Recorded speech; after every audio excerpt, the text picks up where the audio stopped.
Welcome friends, பேக்லட்சுமி அடுத்த எபிசோடில் என்ன சுவாரஸ்யமான சீன்ஸ் வரப்போகுதுன்றதை பற்றி பார்க்கலாம். கோபிட்ட ராதிகா நீங்கள் என்ன ஆஃபீஸ் கிளம்பலையா அப்படின்னு கேட்டுட்ருக்குறாங்க. இந்த டைம் மோஸ்ட்லி நீங்கள் ஆஃபீஸில் தானே இருப்பீங்க அப்படின்னு கேட்குறாங்க. ஆஃபீஸில் அந்த அளவுக்கு ஒர்க் இல்லை ராதிகா அப்படின்னு சொல்லி சமாளிக்கிறாரு கோபி. ஆஃபீஸை பற்றி கேட்டாலே உங்களோட ஃபேஸே மாறிடுதே, நீங்கள் ஏதாவது என்கிட்ட இருந்து மறைக்கிறீங்களா அப்படின்னு ராதிகா கெஸ் பண்ணிடுறாங்க. அப்படிலாம் ஒன்றுமே இல்லை, நான் உன்கிட்ட எதுவுமே மறைக்க மாட்டேன் அப்படின்னு போய் சொல்லி சமாளிக்கிறாரு கோபி. என்னோடய ஆஃபீஸில் எனக்கு நிறையா லீவ் பெண்டிங்கில் இருக்குது, நான் வேணால் உங்கள் ஆஃபீஸில் வந்து உங்களுக்கு ஹெல்ப் பண்ணட்டுமா அப்படின்னு கேட்டுட்ருக்குறாங்க ராதிகா. அதெல்லாம் எதுவும் வேணாம், நானே பார்த்துக்கிறேன் அப்படின்னு சமாளிக்கிறாரு கோபி. நான் மையோவை பார்த்துட்டு வந்துடுறேன், நீங்கள் அதுக்குள்ளே ரெடி ஆயிருங்க, நான் உங்களை ட்ராப் பண்ணுறேன் ஆஃபீஸில் அப்படின்னு மறுபடியும் ராதிகா சொல்லிகிட்டே இருக்கிறேங்க. நான் வந்து உன்னை ட்ராப் பண்ணிவிட்டு அதுக்கப்புறம் நான் ஆஃபீஸ் போயிடுறேன் அப்படின்னு எஸ்கேப் ஆகிடுறாரு கோபி.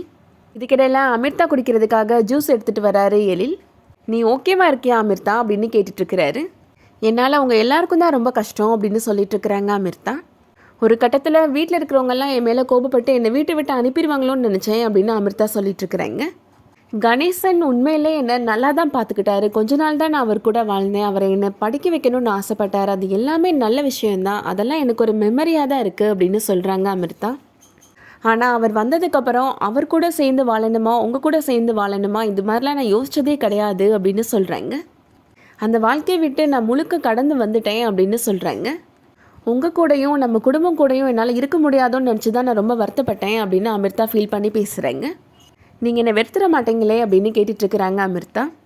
ஒரு நாளும் உன் மேலே இருக்கிற லவ் எனக்கு கூட்டிகிட்டு தான் போகுது அமிர்தா அப்படின்னு சொல்கிறாரு எழில்.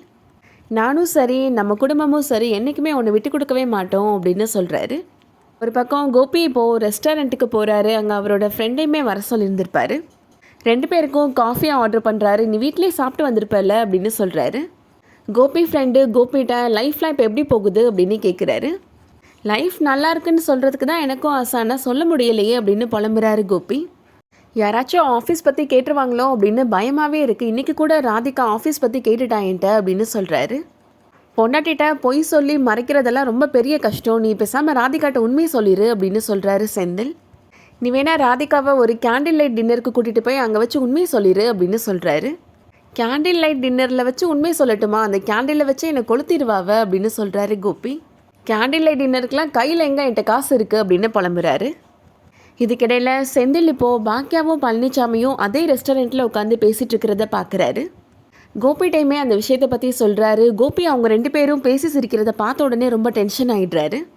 எப்படி ரொமான்டிக்காக பேசி சிரிச்சிட்ருக்கிறா பார்த்தியா அப்படின்னு சொல்லி கோபப்படுறாரு. நான் போய் அவளை என்னென்னு கேட்டு வரேன் அப்படின்னு கிளம்புறாரு. இது ரெஸ்டாரண்ட் கோபி, கொஞ்சம் அமைதியாயிரு அப்படின்னு செந்தில் சமாதானப்படுத்திட்டுருக்கிறாரு. பாக்கியா பழனிசாமிக்கு தேங்க்ஸ் சொல்லிட்டுருக்குறாங்க. நீங்கள் மட்டும் அந்த அட்ரஸை சொல்லலைன்னா எங்களால் அமிர்தாவை போய் காப்பாற்றிருக்கவே முடியாது, ரொம்ப தேங்க்ஸ் சார் அப்படின்னு சொல்லிட்டுருக்குறாங்க. நீங்கள் சீக்கிரமாகவே ரெஸ்டாரண்ட் ஆரம்பிச்சிருங்க மேடம் அப்படின்னு சொல்லிட்டுருக்கிறாரு பழனிசாமி. வீட்டில் பேசிட்டு சீக்கிரமாகவே இனாக்ரேஷன் டேட் வந்து சொல்கிறேன் சார் அப்படின்னு பாக்கியாவே சொல்லிட்டுருக்குறாங்க. பழனிசாமி இப்போ அங்கேருந்து கிளம்பி போயிடுறாரு. பாக்கியாவை கோபி கூப்பிடுறாரு. நீ உள்ளே என்ன பண்ணிட்டு இருந்த அப்படின்னு கேட்குறாரு. நான் ஜூஸ் குடிச்சிட்டு இருந்தேன் அப்படின்னு சொல்கிறாங்க பாக்கியா. அது எனக்கு நல்லாவே தெரியும், யார் கூட குடிச்சிட்டு இருந்த அப்படின்னு கேட்குறாரு. அந்த லேம்ப் போஸ்ட் கூட தானே அப்படின்னு கோவமாக கேட்குறாரு. தெரிஞ்சுக்கிட்டே எதுக்கு கேட்குறீங்க அப்படின்னு கேஷுவலாக பாக்கியா கேட்குறாங்க. ஹோட்டலில் இப்படி 4 பேர் பார்க்குறப்ப சிரிச்சு பேசிகிட்டு இருக்கோம், உனக்கு கொஞ்சம் கூட வெக்கமா இல்லையா அப்படின்னு திட்டுறாரு கோபி.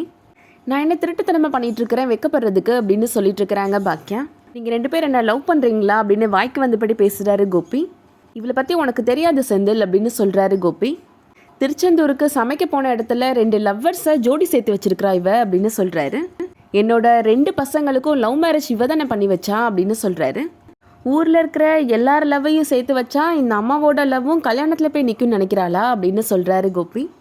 இப்படிலாம் பண்ணுறதுக்கு உனக்கு அசிங்கமாக இல்லை அப்படின்னு கோபி திட்டுறாரு. அதை கேட்ட பாக்கியாவுக்கு ரொம்ப கோபம் வந்துடுது. நான் என்னோடய லைஃப்பில் நான் எல்லாமே வெளிப்படையாக தான் பண்ணியிருக்கிறேன் அப்படின்னு சொல்கிறாங்க.